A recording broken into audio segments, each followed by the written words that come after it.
नमस्कार साथियों, आप देख रहे हैं अतिथि देवो भव। सबसे पहले आप सभी का हमारे इस शो में हार्दिक स्वागत है। साथियों, आइए आज हम गीत संगीत की दुनिया की बात करने वाले हैं। और जब गीत संगीत नृत्य ये सब बातें आती है ना, तो दिल में खुशी की लहर दौड़ जाती है। इस संसार में जितने भी मनुष्य हैं, मनुष्य ही नहीं बल्कि प्राणी जगत जीव जंतु आदि सभी कहीं न कहीं संगीत से उनका जुड़ाव होता ही है। आइए आज बात करेंगे आखिर गीत संगीत का ये जो हमारे जीवन पर जो प्रभाव है वो किस तरह से पड़ता है। हमारे बीच में संगीतकार, गीतकार और गायक तीनों ही कलाओं से परमात्मा ने जिनको नवाजा है, ऐसे म्यूजिक डायरेक्टर कहें, गीतकार कहें, सिंगर कहें, अश्वनी सूदन जी आज हमारे बीच में हैं। दिल्ली से पधारे हुए हैं। आइए, जिनके गीतों को ब्रह्मा कुमारी इसमें बहुत सारे ऐसे एल्बम आपने दिए हैं जिसे सुना जाता है। आइए स्वागत करते हैं। तो अश्वनी सूदन जी, आपका बहुत बहुत स्वागत है हमारे शो में। आपका भी बहुत बहुत शुक्रिया और शिव बाबा का बहुत बहुत शुक्रिया मुझे यहाँ आने का मौका दिया।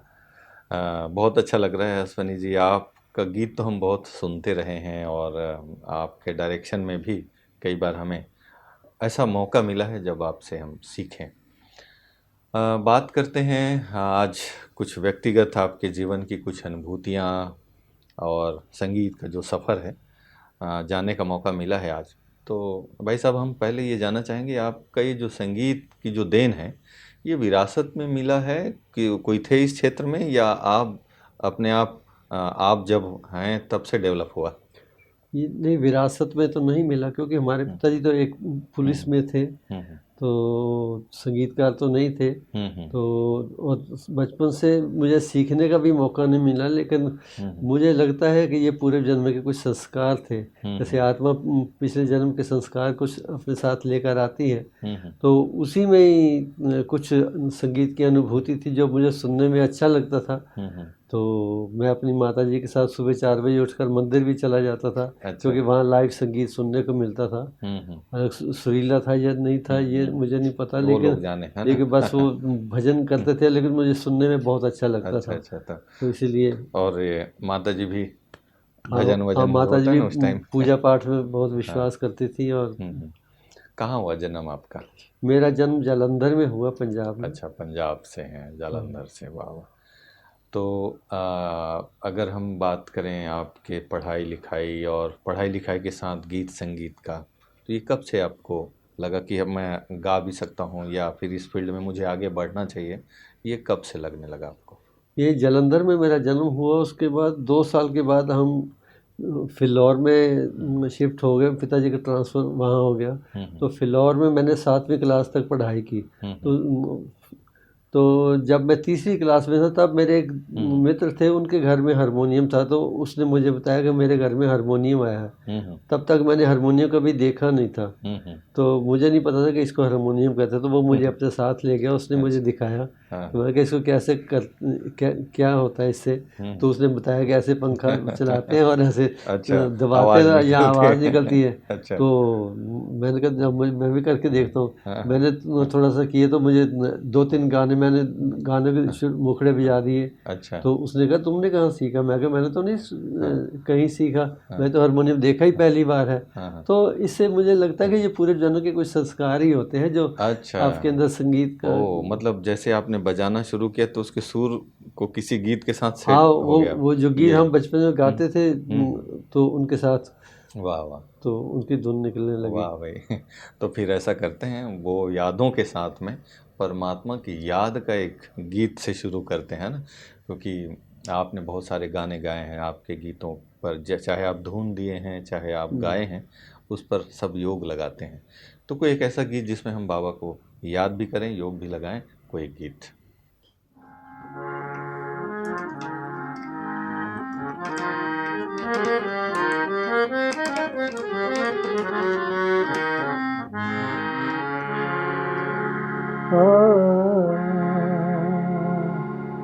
ज्ञान योग के दो पंखों से उड़ते जाओ भाई, ज्ञान योग के दो पंखों से उड़ते जाओ भाई। परम पिता शिव बाबा ने ये उड़ती कला सिखाई, ज्ञान योग के दो पंखों से।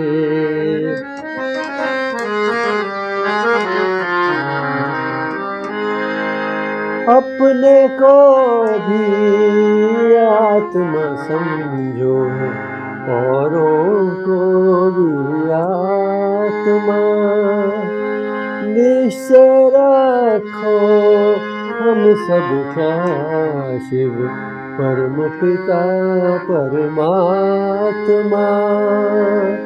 शिव को याद रखो तो मिलेगी सतयुग की राजाई।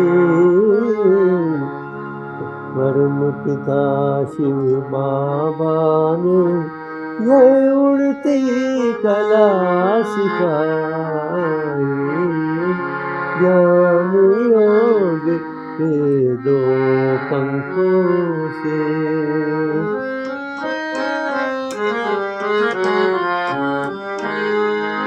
अमृत वेले उठ कर प्यारे प्रभु को याद करो तुम, उसकी याद में कर्म करो तुम, हर एक सांस भरो तुम। मनसा से वाचा से कर्म से सबकी करो भलाई। परम पिता शिव बाबा ने ये उड़ती कला सिखाई, ज्ञान योग के दो पंखों से। वाह, क्या बात है। ज्ञान योग के दो पंखों से, दो पंख हो तो फिर उड़ने लगते हैं। बहुत सुंदर गीत है आपका, ये सुना भी है हमने। ब्रह्म कुमारी इसके कई सभी शाखाओं में ये गाने बजते हैं। भाई साहब, आप अगर हम बात करें म्यूज़िक के क्षेत्र में, कई शौकिया तौर पे म्यूज़िक को अपनाते हैं और कई प्रोफेशन के तौर पे, आपका क्या कहना? प्रोफेशन के तौर पे अपनाने में थोड़ा सा परफेक्शन भी ज़्यादा ज़रूरी है।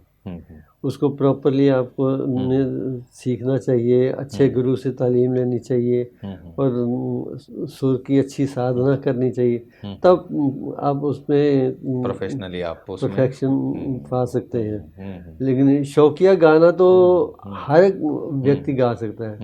जैसे कहते हैं ना कि बाथरूम सिंगर हर कोई होता है, तो संगीत का शौक हर एक को होता है, लेकिन परफेक्शन के साथ उसमें ज़्यादा मधुरता आती है। आपने म्यूज़िक के इस फील्ड में हैं, तो अगर मैं आपके बारे में बात करूं तो ये म्यूज़िक आपका अपना प्रोफेशन भी रहा है या कुछ और भी म्यूज़िक के साथ, जैसे जॉब की बात करें तो और भी था, या म्यूज़िक ही प्रोफेशन रहा आपका? ये म्यूज़िक ही प्रोफेशन रहा है। अच्छा। पढ़ाई में तो मैं एवरेज ही था, लेकिन मैं संगीत में ही पहले ग्रेजुएशन किया, उसके बाद डबल एमए किया। अच्छा। और प्रॉपर क्लासिकल सीखा। लेकिन क्लासिकल में तो श्रोता थोड़े कम होते हैं, क्योंकि उसमें जो श्रोता होते हैं उन्होंने भी अगर सीखा हो तभी वो क्लासिकल का ज़्यादा आनंद पाते हैं। लेकिन उसके अलावा जो सुगम संगीत होता है, जिसको लाइट म्यूज़िक कहते हैं, उसमें गीत भी आ जाता है, गज़ल भी आ जाती है, भजन भी आ जाते हैं, लोकगीत भी आ जाते हैं। तो ये चीज़ें, तो उसमें वैरायटी ज़्यादा है और लोगों के ज़्यादा श्रोता हैं उसके, है ना, सुगम संगीत। और मैं समझता हूँ कि मैं बहुत लकी हूँ कि मैं ऐसे समय में मेरा जन्म हुआ और ऐसा समय हमने देखा कि जहाँ बहुत अच्छे अच्छे संगीतकार हुए हैं। जैसे चित्रगुप्त हुए हैं, रोशन साहब हुए हैं, शंकर जैक्सन हुए हैं, नौशाद साहब हुए हैं, खयाम साहब हुए हैं, रवि जी हुए हैं, तो मदन मोहन जी हुए, तो इन लोगों ने ऐसा मधुर संगीत बनाया कि मैं बता नहीं सकता। वाह वाह। तो उस संगीत ने मुझे बहुत प्रेरित किया कि मुझे भी ऐसा ही संगीतकार बनना है, मुझे दूसरे को कॉपी नहीं करनी, क्योंकि कॉपी करने के लिए आप कंपेयर किए जाएंगे कि आप उसके जैसा गा कितना उनके नज़दीक गा सकते हैं क्या, या कैसा उनके नज़दीक कंपोज कर सकते हैं, आसपास भी है या नहीं। लेकिन जब अब मुझे चाहिए थी कि अब मेरे काम से मेरी पहचान हो, तो इसलिए मुझे भी वैसा बनना चाहता था। और अच्छे अच्छे गीतकार भी हुए हैं जिन्होंने मुझे बहुत प्रेरित किया है, क्योंकि मेरे समय में बहुत अच्छे अच्छे मोटिवेशनल सॉन्ग्स भी आते थे जिन्होंने मुझे बहुत मोटिवेट किया, क्योंकि वैल्यूज़ को मैं बचपन से वैल्यूज देता आ रहा था। भक्ति में मैं मंदिरों में जाता था, लेकिन मुझे कभी भक्ति में मन जमा नहीं, लेकिन ये अनुभव जरूर करता था कि एक ईश्वरीय शक्ति है जो हमारे साथ है, लेकिन वो कौन सी है उसकी मुझे पहचान कहीं नहीं मिली, लेकिन वो है ज़रूर। तो इसलिए भजन मुझे भक्ति गीत अच्छे लगते थे। तो लेकिन मोटिवेशनल गीत इसलिए मुझे ज़्यादा प्रेरित करते थे, मैं सोचता था कि मैं भी ऐसे गीत लिखूं। तो उसके लिए मुझे एक माध्यम चाहिए था कि मैं दो रास्ते थे मेरे सामने के संगीत सीख के, या तो मैं प्रोफेशनल एक सिंगर बनूं, उसके साथ तो जैसे दूसरे लोग पार्टी में प्रोग्राम करते मैं भी उनके साथ प्रोग्राम करूं, गायक बनूं। लेकिन मुझे उसमें लगता था कि उसमें आप उस पर आधारित हो जाते हैं, आपको कोई प्रोग्राम मिलेगा तो आप उसमें कैसे कमाएंगे, कैसे आप दूसरों को मोटिवेट करेंगे कि वो पैसे दें, तो वो मांगने वाला मुझे वो उसमें संस्कार लगता था। कि मुझे लगता कि देने वाला संस्कार कौन सा है, तो वो मुझे लगा कि टीचिंग प्रोफेशन ज़्यादा अच्छा है, क्योंकि मैंने भी जो सीखा वो टीचर्स से ही सीखा है। तो मैं जब 7th क्लास में पढ़ता था तो हमारे स्कूल बैंड के टीचर थे, उन्होंने मुझे बांसुरी बजानी सिखाई, मैंने बाकी ड्रम्स भी सिखाए। उसके बाद फिर जब मैं दूसरे स्कूल में शिफ्ट हुआ तो वहाँ मैंने वो स्कूल बैंड बनाया। तो मुझे लगता था कि ये देने वाला प्रोफेशन जो है ना ये ज़्यादा अच्छा है, तो इसलिए फिर मैंने म्यूज़िक को टीचिंग प्रोफेशन ज़्यादा उसमें, क्योंकि बहुत सारे बच्चों के साथ मुझे इंटरेक्ट करना पड़ता था, और बच्चों के लिए लिखना है, बच्चों को सिखाना है, बच्चों को टैलेंट को उभार लेके उनको आगे उभारना है, उसमें मुझे बहुत खुशी मिलती थी। अच्छा, तो ये जो संगीत टीचर आपने प्रोफेशन को अपना, कितने साल तक आपने ये? मैं 55 साल हो गए मुझे संगीत सिखाते हुए भी, और संगीत बनाते हुए भी, अच्छा लगता होगा गीत लिखते हुए। आपने जिन बच्चों को सिखाया है आज वो कई ऐसे सफलता के मुकाम तक पहुंच गए हैं। जैसे रिचर्ड शर्मा है, रिचर्ड शर्मा मेरे शिष्य है, ऐसे और भी कई हैं, याशिका सिक्का है, और बहुत से जो प्रोफेशनल, आजकल तो बहुत सारे प्लेटफॉर्म प्रोफेशन में भी है, टीचिंग प्रोफेशन में भी है। वाह भाई। तो मुझे लगता है आज थोड़ा संगीत की कुछ बारीकियां आप हमें भी सिखाएं, और जो हमारे श्रोता हैं उनको भी सिखाएं, ऐसा मैं उम्मीद रखते हुए आपसे बात करूंगा आज, क्योंकि बारीकी को समझ पाना बहुत कम लोग होते हैं। जैसे कि अभी आप बजा भी रहे थे और गा भी रहे थे, ये दोनों ही एक साथ बहुत मुश्किल काम होता है। मैंने बहुत कम लोगों को देखा है, सुना है ऐसा। ये कैसे होता है? मतलब इसके लिए तो एक खास नॉलेज चाहिए ना। जैसे एक सिंगर है वो सिर्फ गाता है, बजा नहीं सकता, जो एक बजाने वाला है वो गा नहीं सकते साथ में, आप दोनों ही कर रहे हैं। ये इसके लिए क्या प्रैक्टिस करनी होती है, क्या समझना होता है? सबसे बड़ी चीज़ है स्वर ज्ञान। स्वर ज्ञान जो आता है वो आपको शास्त्रीय संगीत सीखने से आता है। तो बहुत से सिंगर्स रहे हैं जो हारमोनियम बजा कर भी गाते थे। मोहम्मद रफ़ी साहब हारमोनियम बजा कर गाते थे अपने लाइव शोज में, मुकेश जी बजा कर गाते थे, और बहुत अच्छे अच्छे आज भी हैं ऐसे गायक जो बहुत ही अच्छा बजाते भी हैं, गाते भी हैं। लेकिन गाने के साथ हारमोनियम की संगत ज़्यादा अच्छी लगती है। अब सितार बजाकर तो बहुत कम लोग गाते हैं, लेकिन कुछ संगीतकार ऐसे थे जो गाते भी थे। तो जैसे विलायत खान साहब थे तो वो ठुमरी गाते भी थे, साथ में वही सितार पर बजाते भी थे। तो संगीत की परिभाषा ही जो है वो ये कहती है कि गायन, वादन और नृत्य, इन तीन कलाओं के मेल को संगीत कहते हैं। संगीत कहते हैं, अच्छा। ना अकेला गायन संगीत है, ना अकेला वादन संगीत है, ना अकेला नृत्य संगीत है। सही। तीनों कलाओं के मेल को संगीत कहते हैं। संगीत की परिभाषा जो थ्योरी में पढ़ाई जाती है वो ये है। वाह भाई गीत, संगीत और गायन, वादन और नृत्य, नृत्य तीनों मिला के इन तीन संगीत। कलाओं सही के बात मेल है। को संगीत कहा जाता है। ये वाह, बहुत परिभाषा अच्छी है बात है। ये संगीत की। संगीत की वैल्यू है, महत्व है। भाई साहब, बहुत सारे सुर होते हैं जो गाने में, ऐसा कहते हैं ये राग है, ये राग है, ये सुर पे है, ऐसा ऐसा। तो थोड़ी सी अगर आपसे जानना चाहें कि जैसे कुछ एग्जाम्पल के साथ कि ये इस समय ये राग होता है, इस समय ये राग गाए जाते हैं, या ये गाना इस राग का है, ऐसा भी बहुत सी बारीकियां हैं। कुछ टिप्स, कुछ बातें उस तरह का आप हमें बताएं दर्शकों को। शास्त्रीय संगीत को शास्त्रीय संगीत इसलिए कहते हैं कि उसके पीछे उसका शास्त्र होता है। तो शास्त्र में जो राग गाए जाते हैं, रागों के पीछे उनके नियम होते हैं कि कौन सा राग किस समय पे गाया जाएगा। वो उसी समय ही उसके स्वर ज़्यादा आनंददायी होते हैं। तो हम देखते हैं कि रेडियो में अगर रात के 10 बजे आपका गीत राग प्रसारित होना है, उसकी रिकॉर्डिंग सुबह 9 बजे है, लेकिन आपको राग वही चुनना पड़ेगा जो रात के 10 बजे गाया जाता है। उन्हीं रागों में से कोई राग चुनना पड़ेगा, भले उसकी रिकॉर्डिंग सुबह 9 बजे हो रही है, तो ब्रॉडकास्ट उस समय किया जाएगा। तो ऐसे महफिलों में भी जिस शास्त्रीय संगीत गायक का समय आता है, वो उस समय के हिसाब से अपना राग चुनता है कि मुझे इस समय को ये राग गाना है। तो वो अपने आप को बहुत असर डालते हैं। बराबर है, तभी मन को, आत्मा को अच्छा भी जैसे राग भैरव है, भैरव जो है वो भी सुबह गाया जाता है। राग भैरवी है, भैरवी सुबह गाई जाती है।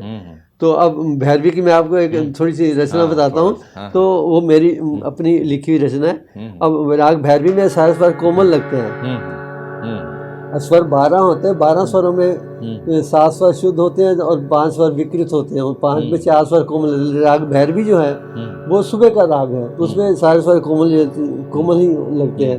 जैसे सा ध सा रे ग म प द पा ग म द प ग म रे सा ग म द नि सा रे सा नि द प ग म प ग म रे सा। अब इसमें एक मैंने रचना लिखी थी। गगन में झूम उठी लाली,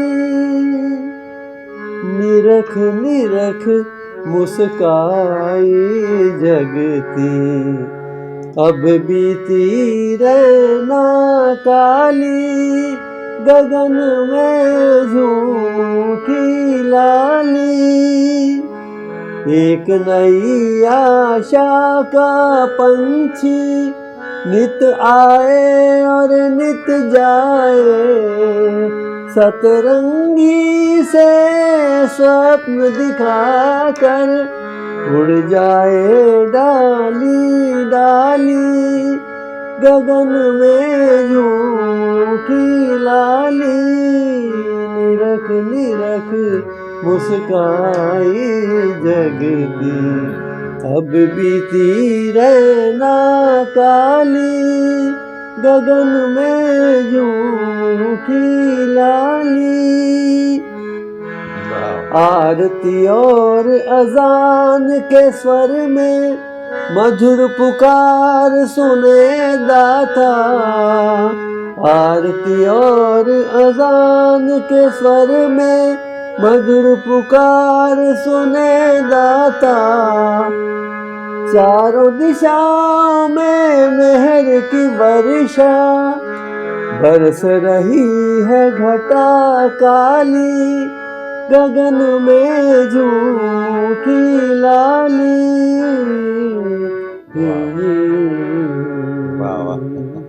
अब ये सुबह का राग, इसमें सुबह का ही वर्णन है। हाँ, क्योंकि ऐसा एक विजुलाइज भी होता है ना। हाँ, गीत के साथ में पिक्चर दिख रहा है, गगन की लाली, सूरज उदय हो सुबह रहा उठते हैं, सुबह उठ के बाबा के साथ योग लगाते हैं अपने अपने धर्म में। तो सब तो वो उस पुकार सुनता है सही में। तो इसलिए उसी तरह के भाव हैं। तो एक आत्मा को परमात्मा के साथ जोड़ने के लिए या एक पॉजिटिव वाइब्रेशन मन में आत्मा में क्रिएट करने के लिए संगीत बहुत बड़ा माध्यम है। बिल्कुल हम बिल्कुल। देखो गीत संगीत अभी बज रहे हैं, कितना अच्छा वाइब्रेशन बन रहा है मन में भी, और लग रहा है कि सुनते ही जाएं, है ना। ये सुर में अगर सुर ना लगे गले के साथ तो थोड़ा सुनने में भी अच्छा नहीं लगता है ना, ऐसा भी होता है। तो ये सुर ताल कहते हैं ना, रिदम, सुर और बांसुरी, बहुत सारे इंस्ट्रूमेंट होते हैं, ये जब मिलते हैं तभी अच्छा लगता है कान को। अब आते हैं थोड़ी सी व्यवहारिक जीवन में भी, जब व्यवहार से अच्छा मिलता है, पॉजिटिव वाइब्रेशंस होते हैं, लोगों के साथ तालमेल हो, सुर मिले तो ही अच्छा लगता है ना। आप अपने जीवन में संगीत के क्षेत्र में बहुत सुर ताल तो मिलाए हैं, अपने व्यवहार को किस तरह से आपने समाज में, देश दुनिया में आपने बहुत देखा है, प्रोफेशन में भी, बच्चे भी कई प्रकार के आपको मिले, सुर ताल को व्यवहारिक जीवन में कैसे मिलाते हैं? स्वर ताल को जो लय है, लय आपको समय के महत्व को बताती है। अगर हम लय में हैं तो हम समय के महत्व को जानते हैं और उसे दूसरों के समय के भी कदर करते हैं और दूसरों से कदर करवाना भी हमें आता है। और इसी के स्वर जो है, स्वर के अंदर मिठास होती है, और मिठास जो अगर आपके जीवन में आ गई तो आपको सब अपने अपना बना लगने सकते लगेंगे। वो मीठापन, वो मिठास आपकी बोली में, आपके वाह, व्यवहार में आ जाएगी और वो दूसरों को प्रभावित वाह करेगी। वाह, क्या बात है। बहुत एक सद्भावना की भावना अपने आप आने लगती है। बिल्कुल। और वैसे भी मुझे जानकी दादी की एक बात याद आ रही, बहुत अच्छी बात वो कहती थी कि अगर जीवन में हारमोनी लानी है तो हारमोनियम से वो बात निकली हुई है, हार मान लो तो जीवन में सद्भावना बनी रहती है। प्रॉब्लम तभी होता है जब अकड़पन रहता है ना, कई जगह पे मैं ही सत्य हूँ, मैं जो कह रहा हूँ यही राइट है, या मैं जो कह रहा हूँ यही बात आपको माननी है, तो कहीं ना कहीं जो जीवन का सुरताल है वो बेसुरा लगने लगता है। बात करते हैं ब्रह्मा कुमारी की। आपके जीवन के कुछ खास अनुभवों को हम सुनना चाहेंगे। कब से जुड़े ब्रह्मा कुमारी से? मुझे आज से 27 साल पहले यहाँ आने का मौका मिला। तब तक मेरा 28 साल का संगीत का कैरियर हो चुका था। उससे पहले मैं बहुत सी संस्थाओं में भी गया भक्ति से, लेकिन जुड़ा नहीं, क्योंकि वही बचपन की जो अनुभूति थी कि ईश्वर कोई शक्ति है, तो वो कौन सी है, किसको हम परमात्मा माने, किसको ईश्वर माने, वो उसकी पहचान नहीं थी। लेकिन उसकी पुकार, खोज मेरे मन में थी। तो मेरा मन ये पुकार करता था कि मुझे उसका पता मिले, और उसके अलावा अगर पहचान ना होते हुए भी, लेकिन मुझे ये सोचता था कि अगर मैं जो भी कर्म करूं, अगर वो परमात्मा सचमुच है तो उसको कैसा लगेगा, और मैं कौन सा मेरा कर्म उसको अच्छा लगेगा। क्या दूसरों से छीनना अच्छा लगेगा, दूसरों को देना अच्छा लगेगा। अगर मैं दूसरों की मदद कर दूं, क्या उसमें उनको खुशी मिलेगी, क्या परमात्मा उससे खुश होगा। लेकिन मुझे अनुभूति होती थी कि वो परमात्मा उस बात में खुश होगा कि मैं किसी की मदद करूं। तो इस तरीके से वो जो देने का संस्कार था ना, वो मुझे यहाँ आके समझ आया, ज्ञान में जब आया कि ये तो परमात्मा ही करवा रहा था, तो मैं कौन होता हूँ करने वाला। तो वो परमात्मा ही मेरे अंदर आके करवा रहा, तो उसने मुझे भटकने नहीं दिया, मुझे अपनी सही दिशा दिखाता रहा। तो अब मैं इस संस्था के साथ पूरा जुड़ के रहूँगा और अपने जीवन को सफल करूँगा। वाह, और सफल हो ही रहा है आपका जीवन। हाँ। आपका एक कला जो है सेवा पे लग रहा है, मैं देख रहा हूँ। तो चलिए भाई साहब, आज हम अभी एक ऐसा गीत सुनना चाहेंगे जो आपको एल्बम में जो आपने गाए हैं ब्रह्मा कुमारी संस्था के लिए, तो कोई एक गीत।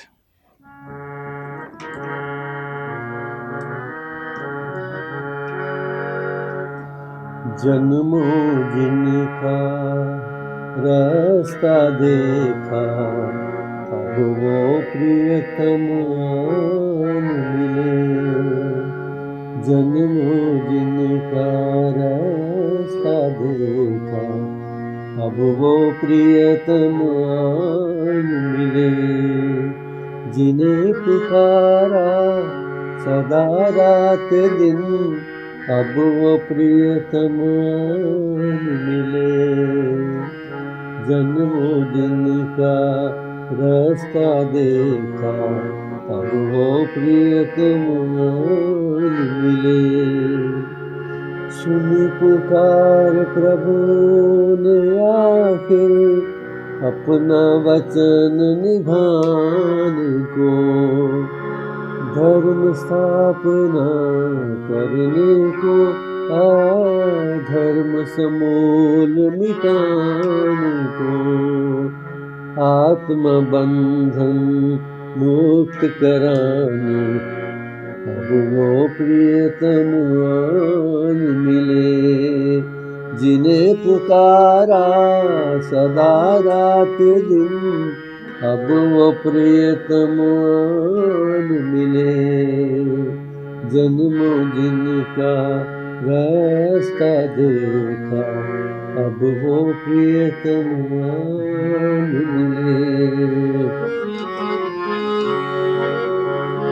कलयुग के अंधियारी छाई, प्रेम प्यारे का फूल हुआ, बैर विरोध लड़ाई झगड़े में जब मानव चूर हुआ, फिर से प्रेम की ज्योत जलाने, अब वो प्रियतम आन मिले, जिन्हें पुकारा सदा रात दिन, अब वो प्रियतम आन मिले, जन्मों जिनका रास्ता देखा, अब वो प्रियतम आन मिले।